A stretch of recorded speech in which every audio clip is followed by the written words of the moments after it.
श्री खाटू श्याम जी क्यों कहलाए हारे का सहारा और तीन बाणधारी, जानिए। भगवान खाटू श्याम जी कलयुग में भगवान कृष्ण के अवतार के रूप में पूजे जाने वाले देवता हैं। श्री खाटू श्याम का प्रसिद्ध मंदिर राजस्थान के सीकर जिले में स्थित है, जिस पर भक्तों की अपार श्रद्धा है।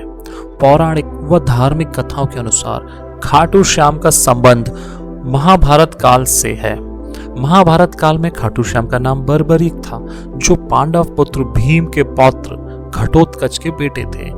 इन्हें हारे का सहारा, शीशदानी, मोरवी, नंदन, खाटू श्याम और तीन बाणधारी जैसे नामों से जाना जाता है। आइए जानते हैं कि खाटू श्याम जी के नाम क्यों मिले। खाटू श्याम जी क्यों कहलाए हारे का सहारा। महाभारत के युद्ध में हिस्सा लेने के लिए जब बर्बरीक ने अपनी माता कामकंटकटा से आज्ञा मांगी, तब उनकी मां को यह आभास हुआ कि बर्बरीक को एक ऐसा वरदान प्राप्त था कि वो जिस पक्ष की ओर से लड़ेंगे, जीत उसी की होगी, क्योंकि बर्बरीक के पास ऐसे तीन अभेद्य बाण थे जो कि पूरी सेना का विनाश कर वापस तरकश में आ सकते थे। तो उनकी मां को लगा कि कौरवों की सेना अधिक है और इस कारण पांडवों को युद्ध में परेशानी हो सकती है। इस पर बर्बरीक की मां ने उन्हें आज्ञा देते हुए यह वचन लिया कि वह युद्ध में हार रहे पक्ष का साथ देंगे। तभी से खाटू श्याम हारे का सहारा कहलाने लगे। खाटू श्याम कैसे कहलाए तीन बाणधारी। बर्बरीक के पास ऐसे तीन अभेद्य बाण थे जो कि पूरी सेना का विनाश कर एक बार में ही वापस अपने तरकश में आ सकते हैं। यह तीन अभेद्य बाण बर्बरीक को भगवान शिव से मिले थे।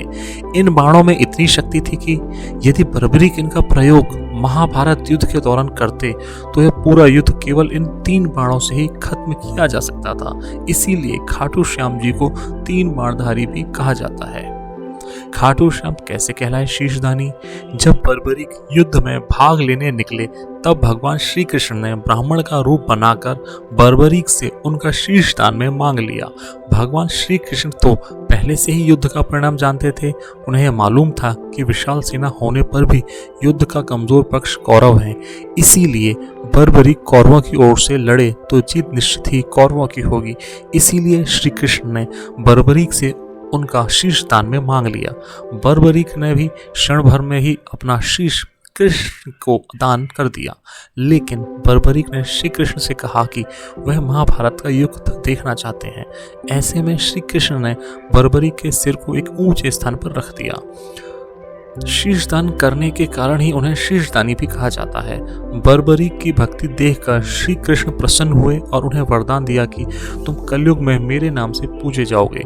इसीलिए बर्बरीक को खाटू श्याम के रूप में पूजा जाता है। दोस्तों, मैं यह डिस्क्लेमर देना चाहूँगा कि दी गई जानकारी हिंदू धर्म की मान्यताओं और जानकारियों पर आधारित है, जो विभिन्न माध्यमों, ज्योतिषियों, पंचांग, प्रवचनों, मान्यताओं, धर्म ग्रंथों से संग्रहित कर आप तक पहुंचाई गई है, जो केवल सूचनार्थ है।